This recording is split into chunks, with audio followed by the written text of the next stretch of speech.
मंगलम भगवान वीरो मंगलम गौतमो गणी मंगलम कुंद कुंदार्यो जैन धर्मोस्तु मंगल सुर असुर नरपति वंद्यने प्रविनष्ट घाती कर्मने प्रणमन करो हो धर्म करता तीर्थ श्री महावीर ने प्रणमन करो हो धर्म करता तीर्थ श्री महावीर ने जिनके चरण में सुर असुर सादर झुकाते शीश को मेरी विनययुत वंदना उन जिन वीर जगदीश को मेरी विनययुत वंदना उन जिन वीर जगदीश को। परात्पर गुरुवे नमः परंपराचार्य गुरुवे नमः परम गुरुवे नमः साक्षात् प्रत्यक्ष सद्गुरुवे नमो नमः। जय बोलो अनंतानंत सिद्ध परमेष्ठी भगवान की। वर्तमान शासन नायक श्री महावीर स्वामी भगवान की। द्वादशांग जिनवाणी माता की। भगवान के जन्म कल्याणक महोत्सव की। सद्गुरु देव की जय। सद्गुरु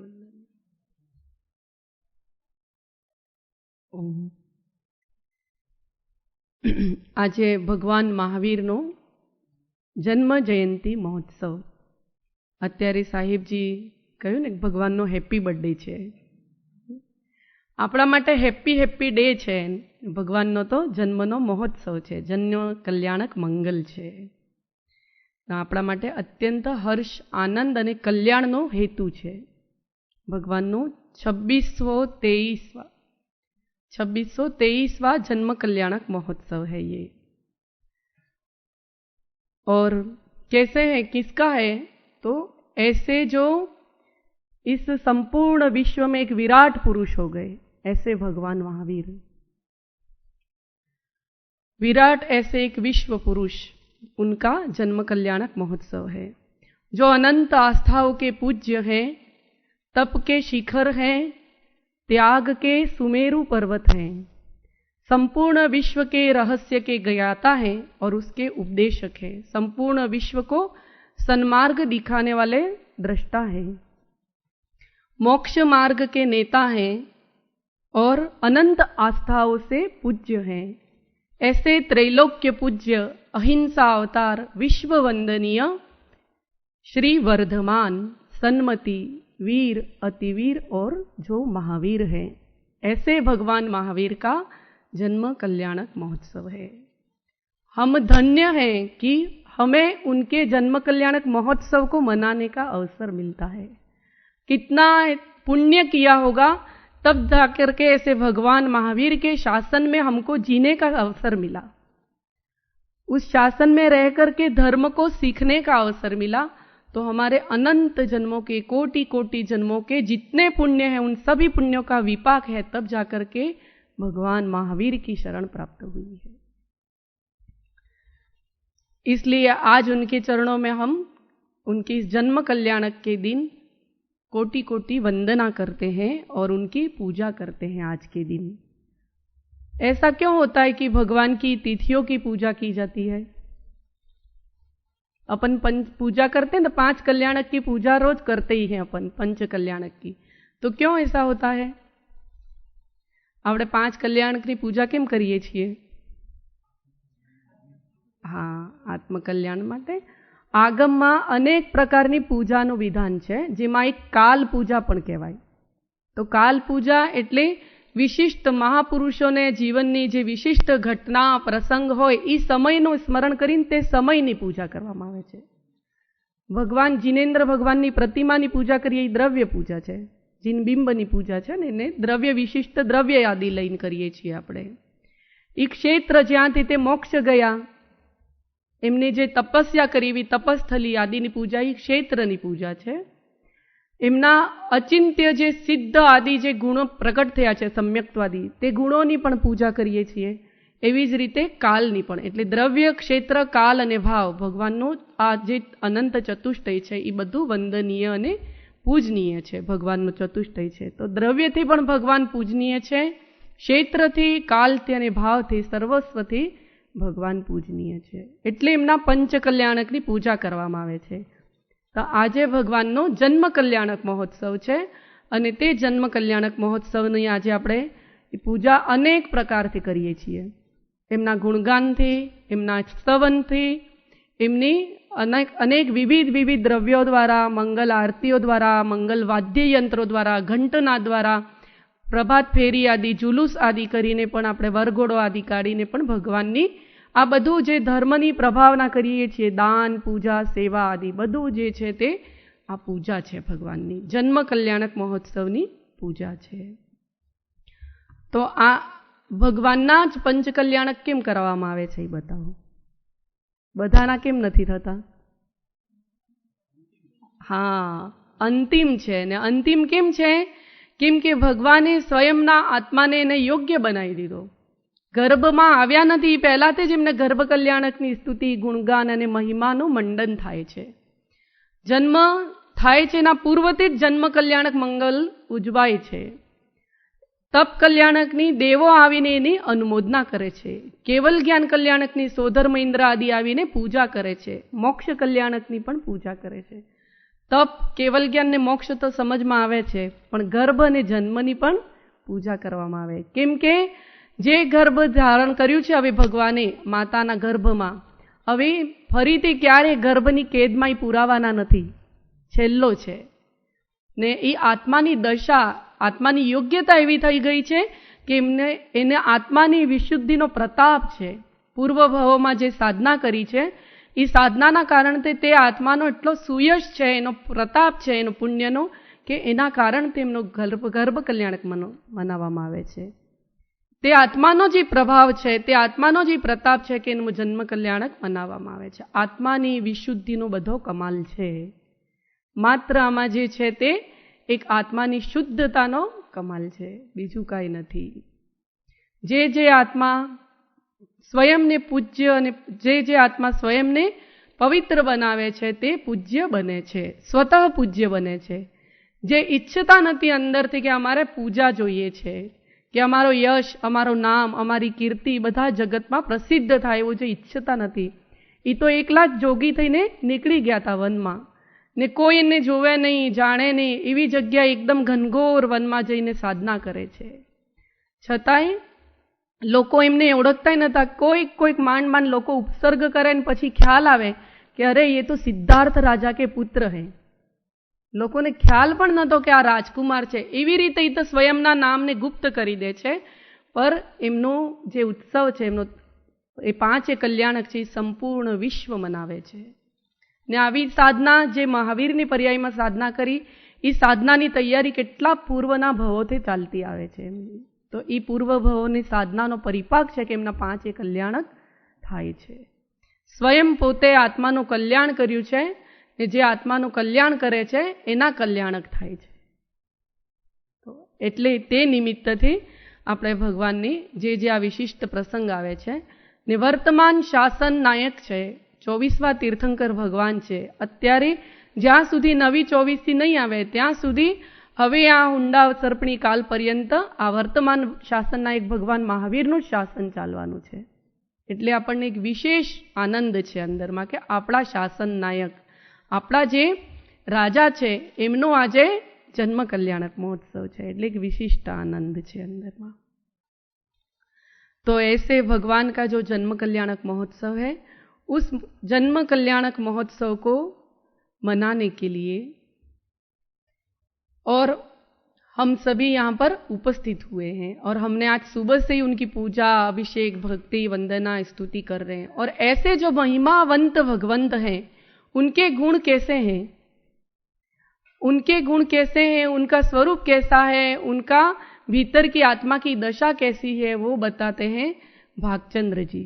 कल अपन ने बात की थी ना महावीराष्टक स्तोत्र में, भागचंद्र जी कह रहे हैं कि वो भगवान के मुद्रा कैसी है, उनका रूप कैसा है, तो वो रूप देखते ही उनके भीतर में भाव आते हैं, जिसको हम यहाँ पर बोलेंगे, दोहरान करेंगे। अताम्रम यच्चक्षु कमलयुगलं स्पन्दरहितं जनाम्रम यच्चक्षु कमलयुगलं जनान् कोपापायं प्रकटयति वाप्यन्तरमपि जनान्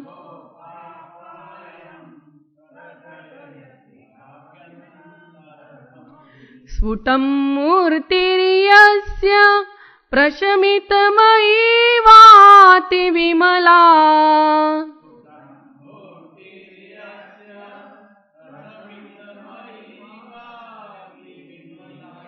महावीर स्वामी नयन पथगामी भवतु मे।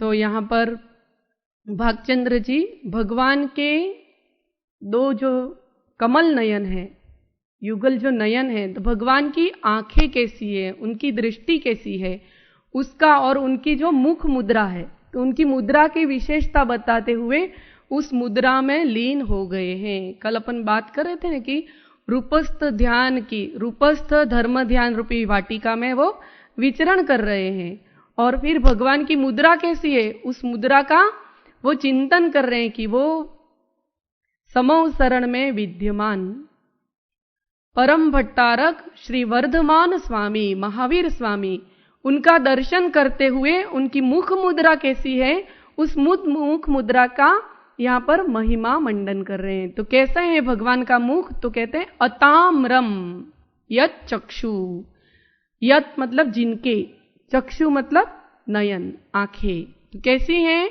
अताम्रम, अताम्रम मतलब ताम्र अर्थात ललाई सहित लाल, और अताम्रम मतलब ललाई से रहित, यत् चक्षु जिनके चक्षु हैं, जिनके चक्षु कमल युगलम कैसे हैं, तो उसको उपमा दी है दोनों चक्षु को कमल के समान, तो उनके दोनों चक्षु रूपी जो कमल हैं वो कैसे हैं, अताम्रम ललाई से रहित हैं, और कैसे हैं, तो स्पंद रहितम तिमकार से रहित, स्पंद मतलब हाँ पलकार रहित, गुजराती में पलकार रहित, तो टिमकार से रहित है दोनों, अब की पलक नहीं झपक रहे हैं, अपलक दृष्टि है भगवान की, और इस कारण से उनका जो बाह्य जो आंखों का जो स्वरूप है, मुद्रा पर उनके जो दोनों प्रशम नयन है, उनके नयनों की प्रशमता देख करके ही क्या होता है, जनान को पापायम वा अभ्यंतरमपि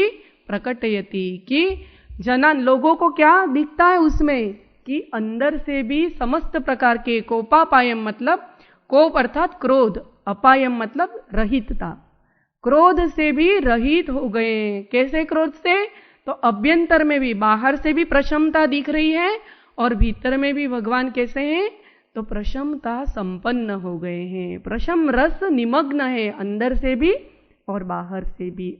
अभ्यंतरम अपि, कि बाहर से भी भगवान के दोनों जो चक्षु कमल युगल हैं, नयन कमल हैं, वो दोनों कैसे हैं, प्रशम रस निमग्न है, और भीतर से भी भगवान के अंदर में प्रशमता है। तो भगवान के भीतर की प्रशमता है वो कहाँ झलक रही है, उनकी दोनों आंखों में झलक रही है।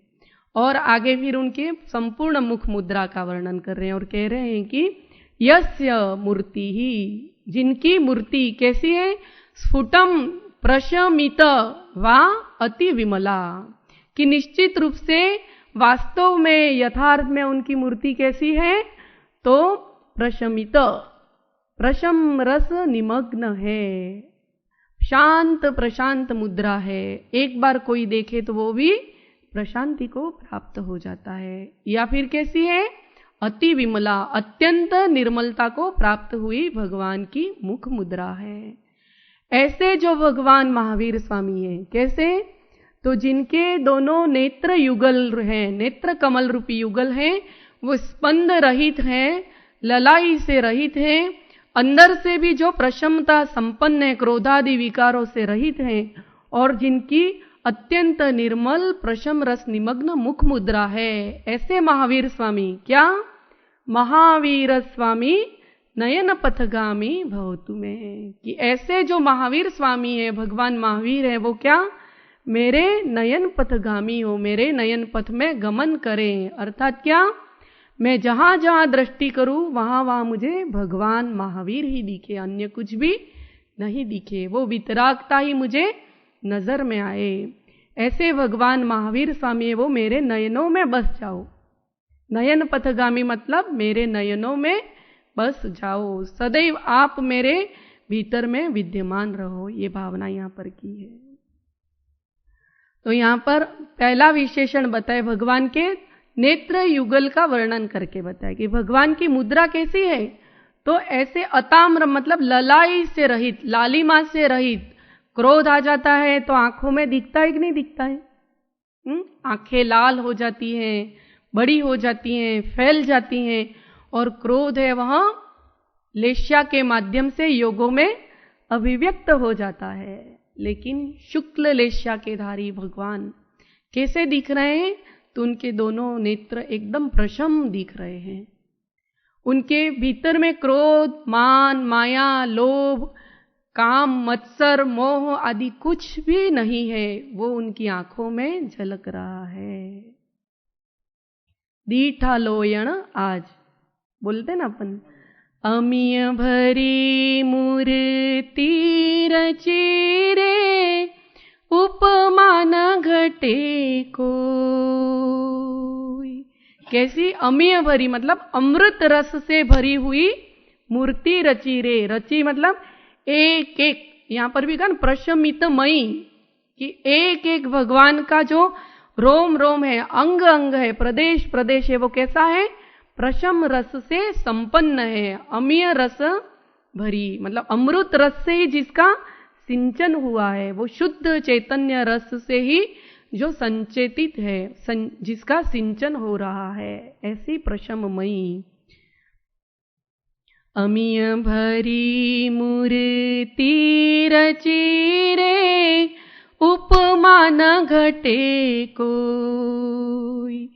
शांत सुधारस झीलती रे, शांत झील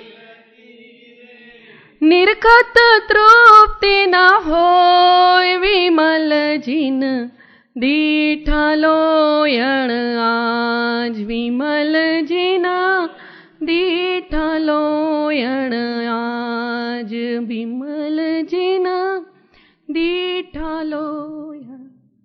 कैसी तो प्रशम रस निमग्नम, अमीय भरी मूर्ति रची रे, उपमा न घटे कोई। कौन सी उपमा दे, इस जगत में ऐसी कोई वस्तु नहीं है कि वो वितराग देव की मुद्रा के सामने, मुख मुद्रा के सामने कोई और कोई सुंदरता हो, ऐसी कोई दूसरी सुंदरता ही नहीं है। उसको जो देख लेता है, जो आत्मार्थी है, वो जिसने अपने भीतर के ज्ञान रूपी नेत्र, जिससे ज्ञानांजन से जिसके नेत्र खोले गए हैं, वो जब भगवान की मुद्रा को देखता है तो उसे दिखती है कि इससे अधिक सुंदरता जगत में अन्य कहीं भी नहीं है। जग में सुंदर दो है नाम, चाहे राम कहो चाहे श्याम, ऐसा सुना है ना भजन, मतलब हाँ, सीताराम राधे श्याम। तो ये मतलब वितरागता, ऐसी वितराग जो मुद्रा है, उसके अलावा चाहे वो राम हो, महावीर हो, बुद्ध हो, कृष्ण हो, कुछ भी हो, कोई भी हो, लेकिन जो वितरागता के कारण से प्रशम रस निमग्न जो मुद्रा है, उस मुद्रा के आगे इस संसार की कोई दूसरी ऐसी उपमा नहीं है। सारी उपमाओं को उन्होंने जीत लिया है। और ऐसे भगवान महावीर स्वामी के दर्शन करता है कौन, कोई आत्मार्थी। और जब अत्यंत जिसका भव का किनारा निकट आ गया है, ऐसा कोई आसन्न भव्य ऐसे भगवान की मुख मुद्रा का दर्शन करता है, तो क्या हो जाता है, अपना सब कुछ सारे हथियार डाल देता है। कौन से हथियार, क्रोध, मान, माया, लोभ, मिथ्यात्व आदि जो हथियार उसने अपने अंदर पाल रखे थे, और उन हथियारों से स्वयं ही स्वयं का घात कर रहा था, वो सब उनके चरणों में डाल करके कहता है कि बस हे नाथ मुझे आपका दास बना लो।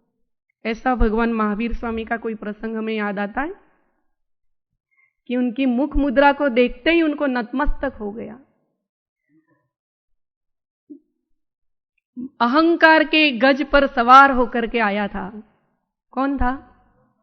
हाँ, इंद्रभूति गौतम।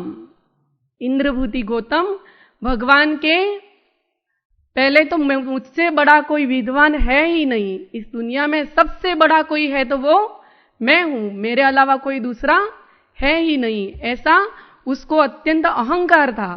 सारा तीनों लोग भगवान की पूजा के लिए, वंदना के लिए जा रहे थे। राजगृह में भगवान का समोसरण आया था, सभी वहां पर जा रहे थे, लेकिन अरे जिनको जाना ये सब पागल है, मुझे छोड़ करके वहां जा रहे हैं। देखो तो कैसे मूर्ख लोग हैं कि इनको समझ में ही नहीं आ रहा है, घोड़े और गधे में इनको अंतर ही पता नहीं चल रहा है, पागल हैं, जाने दो, आ जाएंगे थोड़ी सी देर में वापस, उनको आना तो वापस मेरे पास ही है। तो ऐसे जो दूसरे जा रहे थे उनका भी वो उपहास कर रहा था। किस कारण से? अहंकार के कारण से, अंदर भीतर में पड़े हुए मिथ्यात्व के कारण से, विकारों के कारण से। और फिर अत्यंत अहंकार को धारण करके बैठा हुआ था अपनी जगह पे। और फिर वहां पर इंद्र आता है कि एक बार आकर के देखो तो सही। कुछ प्रश्न लेकर के आता है और उनके प्रश्नों के समाधान गौतम नहीं कर पाते हैं। तो कहता है इंद्र की इन प्रश्नों के समाधान तो एक ही पुरुष है इस जगत में, वो विराट पुरुष जो भगवान महावीर है, वर्धमान है, वो ही कर सकते हैं। अच्छा चलो देख लेता हूं तुम्हारे महावीर को। तो उस दंभ के कारण से उनके पास जाता है। उस समय भी उसको दर्शन की भावना नहीं होती है और भीतर में वो अहंकार के गज पर सवार होकर के उस इंद्र के साथ वहां पर जाता है। इंद्र तो ऐरावत हाथी पर सवार था, लेकिन इंद्रभूति जो गौतम है वो कहां पर सवार था? अहंकार के हाथी पर सवार था। और जा करके जैसे ही समोसरण की बाह्य विभूति देखता है, समोसरण के जैसे जैसे निकट पहुंचता जाता है, ऐसे ऐसे ही उसके भीतर में प्रशमता छाती है, भीतर उसके विकार शांत होने लगते हैं। तो उसको लगता है ये क्या हो रहा है मेरे भीतर, आज तक कभी नहीं हुआ है ऐसा, कोई मुझे एहसास हो रहा है। ऐसा करते करते वो आगे बढ़ता है, उसके भीतर के भाव, परिणति, दशा सब बदलती जाती है। और जैसे ही समोसरण में ऊपर पहुंचता है और भगवान की मुद्रा का दर्शन करते ही उसका संपूर्ण मान गल जाता है। किसका प्रताप है यहां? भगवान का। भगवान के केवल ज्ञान का यह अतिशय है कि जो भी जीव उनके चरण सानिध्य में आते हैं, उनके समोसरण में आते हैं, उन भव्य जीवों का आत्मरूपी कमल खिल जाता है, मिथ्यात्व रूपी अंधकार नष्ट हो जाता है और सम्यक्त्व ज्ञान रूपी प्रकाश चैतन्य में प्रकाशित हो जाता है। और वो गौतम भगवान की उस प्रशमित मुद्रा को देखते ही कैसे हो जाते हैं? स्वयं शांत हो जाते हैं, उनका अहंकार गलित हो जाता है, उनका क्रोध गलित हो जाता है। और उनके उन दोनों आंखों में, कैसी आंखें? अताम्रम यच्चक्षु कमल युगलम स्पंद रहितम, स्पंद रहित उनके दोनों नेत्रों को देख करके। क्यों स्पंद रहित है भगवान के नेत्र? क्योंकि स्वयं को देखने के अलावा अब दूसरा कुछ देखना ही नहीं है। स्वयं में ही भगवान को सर्वस्व, संपूर्ण विश्व का वैभव अपने भीतर में ही दिख गया है भगवान को, इसलिए अब कुछ दूसरा देखना बाकी ही नहीं है। इसलिए स्पंद रहित है, अपने आप में निजानंद रस लीन है, इसलिए भगवान के चक्षु स्पंद रहित है और उनके केवल ज्ञान का अतिशय भी है यह। और कैसे हैं? तो अताम्रम यत् चक्षु के ललाई से रहित, समस्त क्रोधादिक विकारों से रहित है, शांत है, प्रशांत है।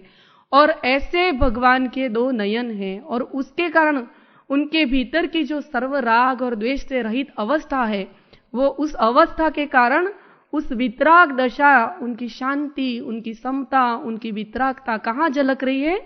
उनकी मुख मुद्रा पर झलक रही है।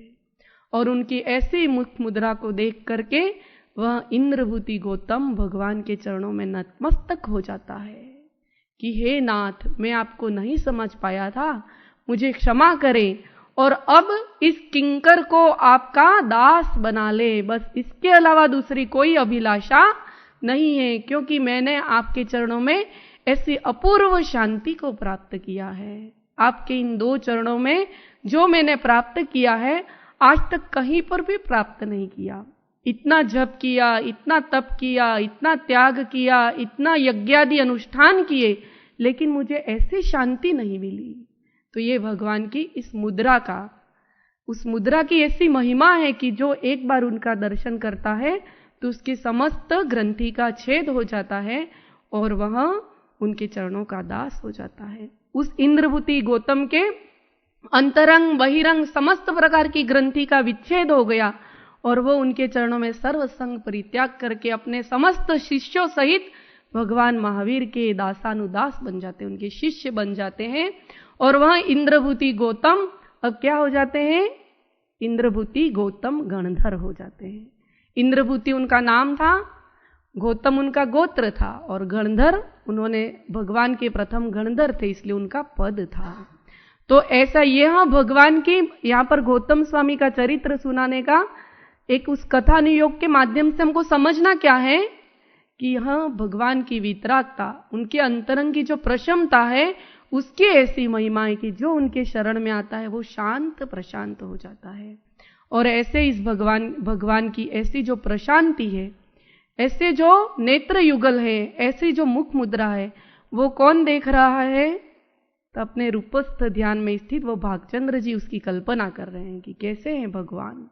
तो ऐसे हैं कि जिनकी मुद्रा देखते ही जीव को अपने भीतर में ओहो आश्चर्यकारी है, यह तो ऐसा आज तक नहीं देखा। दर्शनम देव देवस्य दर्शनम पापनाशनम दर्शनम स्वर्ग सोपानम दर्शनम मोक्ष साधनम। अभी आया था साहिब जी ना स्वाध्याय में दर्शन पाठ लीधो ने पाछळनो छेल्ले, हाँ 5 पद लास्ट ना। तो आवो भगवानना दर्शनનું મહાત્મ્ય છે કે એમની મુદ્રાનું મહાત્મ્ય છે। આ ભક્તામરમાં આપણે એક કડી આવે છે, લગભગ 11મી કડી છે। એમાં કેવા છે ભગવાનના? તો એક આ જગતમાં કોઈ વસ્તુ છે જે અનિમેષ વિલોકનીયમ, એટલે અપલક જેને જોવા જેવી કોઈ વસ્તુ છે તો એ કઈ છે? એ ભગવાન આપની મુખ મુદ્રા છે, તે જ છે, બીજું કોઈ નથી। એવી રીતે એક श्लोक आवे छे भक्तामरनो 11मो श्लोक। दृष्ट्वा भवन्तमनिमेष विलोकनीयं नान्यत्र तोषमुपयाति जनस्य चक्षु पीत्वा पयशशिखरद्युतिदुग्धसिन्धो क्षारं जलं जलनिधे रसितुं क इच्छे। केवी छे भगवाननी मुद्रा? तो एक आ जगत में एक वितराग मुद्रा ज एवी छे कि जे अनिमेष विलोकनीयम, एटले अपलक जेने एक धार जोवा जेवी छे तो ते भगवाननी मुख मुद्रा छे ने ओला बीजू काई नथी। त्राटक करवा जेवुं, त्राटक करवुं होय तो कोनु करवुं जोईए? भगवाननी प्रतिमानो, गुरुनी ध्यानस्थ गुरुनी जे प्रतिमा छे, मुख मुद्रा छे, तेनो त्राटक करवाथी आपणे अंतरंगमां जे कषायादि मल छे ते नष्ट थई जाय छे ने आपणुं चित्त शांत अने प्रशांत थई जाय छे। दृष्ट्वा भवन्तमनिमेष विलोकनीयम नान्यत्र तोषमुपयाति जनस्य चक्षु। जनस्य चक्षु मतलब इस संसार के लोगों के, समस्त प्राणियों के जो चक्षु है, आंखें हैं, वो है भगवान। अनिमेष विलोकनीयम, अपलक देखने योग्य आपकी जो मुख मुद्रा है, आपका जो मुख है, उसको देखने से नान्यत्र तोषमुपयाति के लोगों के चक्षु अब दूसरा कुछ देखना ही नहीं चाहते हैं। वो तो आपको देख करके आप में ही संतुष्ट हो जाते हैं। और ऐसा क्यों नहीं हो, उसके लिए दृष्टांत देते हैं कि पित्वा पयशशिखर द्युति दुग्ध सिंधु, कि जिसने क्षीर समुद्र का दूध पान कर लिया है, दूध को पिया है, मधुर दूध को, कैसा? शशिकर द्युति मतलब चंद्रमा की कांति को भी हरने वाला, ऐसा श्वेत उज्जवल और मधुर, ऐसे क्षीर समुद्र की दूध का जिसने पान किया है। क्षारम जलम जलनिधे रसितुम क इच्छेत, खारे समुद्र का जल वो क्यों पिएगा? तो ये भगवान की मूर्ति की महिमा है, उनकी मुद्रा की महिमा है कि जो एक बार उस मुद्रा को अपने सम्यक ज्ञान रूपी नेत्र के माध्यम से देख लेता है तो उसमें ऐसा स्थिर हो जाता है, उसका चित्त शांत निराकुल हो जाता है और उसको भगवान के वैभव के साथ साथ मेरा भी वैभव भगवान के समान है ऐसा उसको बोध हो जाता है। इसलिए वो इतना निराकुल हो जाता है अपने भीतर की दूसरा कुछ उसको देखने की इच्छा नहीं होती है। तेरे दर्श की अनुपम महिमा का जब तक ना सार समझ पाया तब तक विषयों का विष पी कर रागादिक दुख अनंत सहा। परिचय पाकर तेरे वैभव का, परिचय पाकर तेरे वैभव का निज वैभव की महिमा। ऐसा भगवान के वैभव को देखते ही, कौन सा वैभव है? तो वह शांति, वह निराकुलता, शाश्वत सुख, वह अक्षय पर्याय उनकी कि जो अब उनकी जो शांति है, अनंत शांति, उनका अनंत आनंद, उनका अनंत सुख, उनका अनंत ज्ञान, उनका अनंत दर्शन अब कभी भी नष्ट नहीं होने वाला है, ऐसी उस अक्षय अवस्था को प्राप्त कर लिया है। वह अनंत चतुष्टय रूप उनका वैभव है। और उस वैभव को देख करके गौतम भगवान को क्या कहते हैं? परिचय पाकर तेरे वैभव का निज वैभव की महिमा आई। ऐसा गौतम स्वामी ही नहीं, जो भी उस भगवान के अंदर के वैभव का, बाह्य वैभव का जो भी परिचय प्राप्त करता है उसको अपने भीतर से ऐसा हो जाता है कि मैं भी आपके समान ही हूं, अपने वैभव का परिचय मिल जाता है। परिचय पाकर तेरे वैभव का निज वैभव की महिमा। दुख द्वंद दुविधा दूर टली अद्भुत शांति है उर छाई। दुख द्वंद दुविधा दूर टली अद्भुत शांति है उर छाई। वितरागी छवि प्रभु देख तेरी मन में है निराकुलता, मन में है निराकुलता। तो ऐसी भगवान की यह वितरागी छवि, उनकी वितरागी मुद्रा, उनके प्रशम रस निमग्न दो नेत्र युगल, उनको देख करके कविवर भागचंद्र जी कह रहे हैं कि ऐसे है प्रशम रस निमग्न भगवान वितराग देव, आप मेरे नयनों में बस जाओ और इस नयनों के द्वारे से आप मेरे हृदय में, मेरे रोम रोम में बस जाओ। अब मुझे आपके अलावा अन्य दूसरा कुछ भी नहीं चाहिए। और ऐसा कहते हुए आगे और भगवान की स्तुति करते हैं।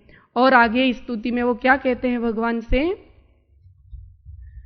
तो तीसरे श्लोक में वो भगवान को कहते हैं, नमन्ना केन्द्राली मुकुटमणि भाजाल जटिलम। नमन्ना केन्द्राली मुकुटमणि भाजाल जटिलम। लसत् पादाम्भोज द्वयमिह यदीयं तनुभृतां। लसत् पादाम्भोज द्वयमिह यदीयं तनुभृतां।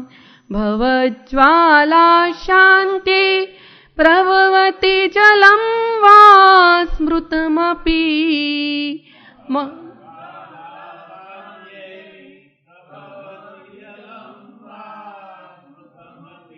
महावीर स्वामी नयन पथगामी भवतु मे। महावीर स्वामी नयन पथगामी भवतु मे। यहां पर वो भगवान की मुख मुद्रा का वर्णन तो कर लिया, उनके दोनों आंखें कैसी है, भगवान के नेत्र युगल कैसे हैं, नेत्र कमल कैसे हैं, वो तो वर्णन करके फिर उनको भगवान ने प्रार्थना की कि आप मेरे नयनों में बस जाना। लेकिन यहां पर कहते हैं कि लोचन मन में जगह न हो तो युगल चरण में ले लो राम। ऐसा अपन भजन में बोलते हैं कि मुझे आपकी आंखों में बसा लो और आप मेरी आंखों में बस जाओ। और हे भगवान, अगर आपकी आंखों में, आपके नेत्र युगल में मेरे लिए जगह नहीं हो, आपकी नजरों में अगर आप मुझे नहीं रखना चाहते हो तो चरणों में तो रख लो। ऐसा कह रहे हैं। लोचन मन में जगह न हो तो युगल चरण में ले लो राम। कि मुझे अगर आपके मन में मेरे लिए जगह नहीं हो तो कोई बात नहीं, आपके आंखों में मेरे लिए जगह नहीं हो तो कोई बात नहीं, लेकिन भगवान मुझे आपके इन 2 चरणों का सानिध्य तो प्रदान कर दो, क्योंकि अगर वो नहीं मिलेगा तो मैं कहां जाऊंगा। अन्यथा शरणम नास्ति त्वमेव शरणम मम तस्मात् कारुण्य भावेन रक्ष रक्ष जिनेश्वरम। कि आपके अलावा मेरी दुनिया में दूसरा कोई भी शरण नहीं है। इसलिए यहां पर भगवान के 2 चरण की महिमा का वर्णन कर रहे हैं और भगवान के चरणों में बस जाने की भावना कर रहे हैं। और क्या कह रहे हैं कि इस जगत में स्मृतम अपि, एक बार आपका स्मरण को प्राप्त हो जाना ही पर्याप्त है। यदि हम मतलब जिनका लसत पादाम्भोज द्वयम, कि कैसे भगवान के पादाम्भोज द्वय, यह मतलब इस संसार में हे भगवान लसत अर्थात शोभायमान, पाद अंभोज मतलब चरण कमल, पाद अर्थात चरण, अंभोज अर्थात कमल, और द्वय मतलब युगल, चरण युगल, द्वय मतलब दोनों।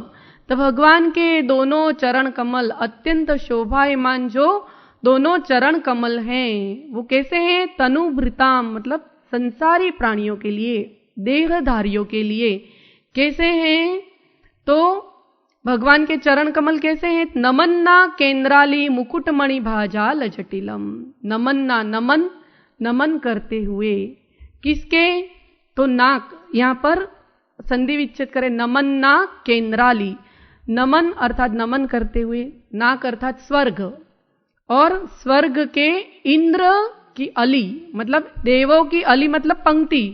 तो स्वर्ग के जो भगवान के चरण कमलों में नमस्कार करते हुए जो इंद्रों की पंक्तियां हैं, और उन देवादि के जो मुकुट हैं, मुकुटमणि भाजाल जटिलम, उन मुकुटों की जो मणियां हैं, उन मणियों के प्रकाश से जो व्याप्त हैं, घनीभूत हैं, ऐसे भगवान के ये दोनों चरण युगल हैं। वो चरण युगल कैसे हैं? तो तनुभृताम, जगत में प्राणियों के लिए भवज्ज्वाला शांति, संसार रूपी ताप का शमन करने वाले हैं, नाश करने वाले हैं। अथवा कैसे हैं? तो जलम प्रभवती, जल के समान ही हो गए हैं। कि भगवान के चरण कमल कैसे हैं? तो संसारी प्राणियों के इस आदि व्याधि उपाधि जनित जो संसार रूपी ताप है, उस संसार रूपी संताप को नष्ट करने में समर्थ हैं, और उसको नष्ट करने के लिए जल के समान है, शांत शीतल जल के समान। ऐसे भगवान के 2 चरण कमल हैं। तो यहां पर इस श्लोक में भगवान के दोनों चरण युगल का यहां पर वर्णन किया है।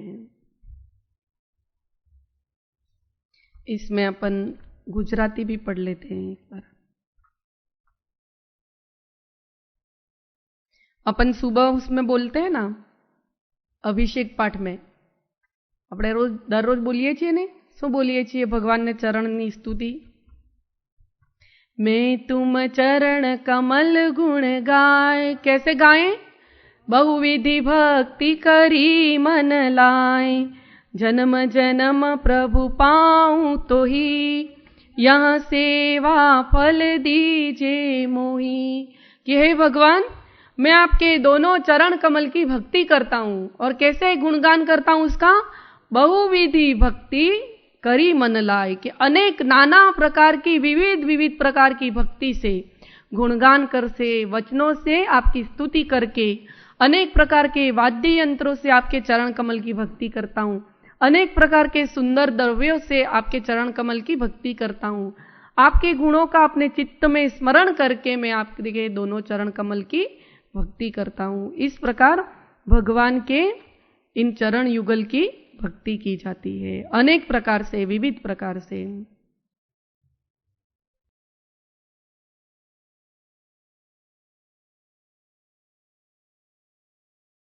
हाँ 47 पाना नंबर। ખરે જેના પહેલા બીજો શ્લોક લઈએ છીએ, જેનામાં ભગવાનની બંને નેત્રયુગલ અને મુખ મુદ્રાનું વર્ણન કર્યું છે. ખરે જેના ચક્ષુ વિષય વિષલાલી રહિત જ્યાં ક્ષમા દૃષ્ટિમાં છે પરમ ગુણ વાત્સલ્ય ભર ત્યાં સદા અંગો જેના પ્રશમ રસ ભાવે તરી રહ્યા વીર સ્વામી પરમ પથ નેતા પ્રભુવરા. કે કેવા છે ભગવાનના નયન? અત્યંત ક્ષમા ભાવથી પરિપૂર્ણ પ્રશમ રસથી યુક્ત એમની મુખ મુદ્રા છે. અને આવી ભગવાનના ચરણોનું મહાત્મ્ય ગાય છે કે ભગવાનના ચરણ કમલનું મહાત્મ્ય કેવું છે? નમે જ્યારે ઇન્દ્રો મણિમુકુટ ધારી ચરણમાં મણિરત્નો દીપે પુનિત પદ તેજે પ્રભુ તણા ભવજ્વાળા તાપો સ્મરણ જડથી જ્યાં ઠરી જતા મહાવીર સ્વામી શિવપદ વિધાતા જગતના. કે જ્યારે ઇન્દ્રાદિ દેવો ભગવાનના ચરણ કમલમાં નમસ્કાર કરે છે તો ત્યારે એમના ચરણ કમલ એમની જે મુકુટોની મણિયોની પ્રભા છે એના પ્રભાથી શોભાયમાન થાય છે. અથવા ઇન્દ્રોની મુકુટોની જે મણિયો છે તે ભગવાનના ચરણ કમલનું પ્રક્ષાલ કરે છે. મણિરત્નો દીપે પુનિત પદ તેજે પ્રભુ તણા. ભવજ ને હજી ભગવાનના ચરણ કેવા છે? ભવત જ્વાળા તાપો स्मरण जल थी ज्યાં ठरी जता. कि आपके स्मरण मात्र से ही, भगवान के स्मरण मात्र से ही क्या होता है?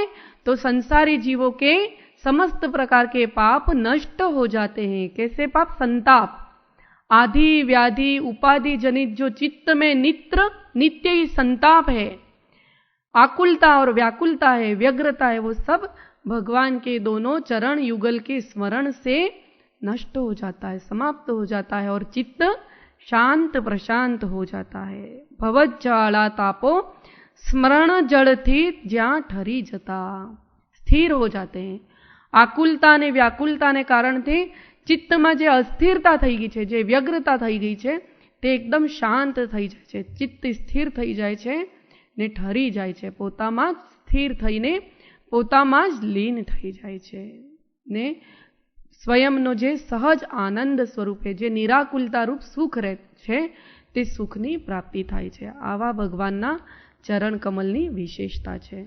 તો આવા જે પ્રશમ રસ નિમગ્ન છે, જેમનો ચરણ કમલ આ જગતના સંતાપને હરનાર છે ને જે આ મોક્ષનો માર્ગને બતાડવા માટે જે મોક્ષ માર્ગના નેતા છે, એવા શ્રી વર્ધમાન સ્વામી, એવા ભગવાન મહાવીર સ્વામી क्या करे?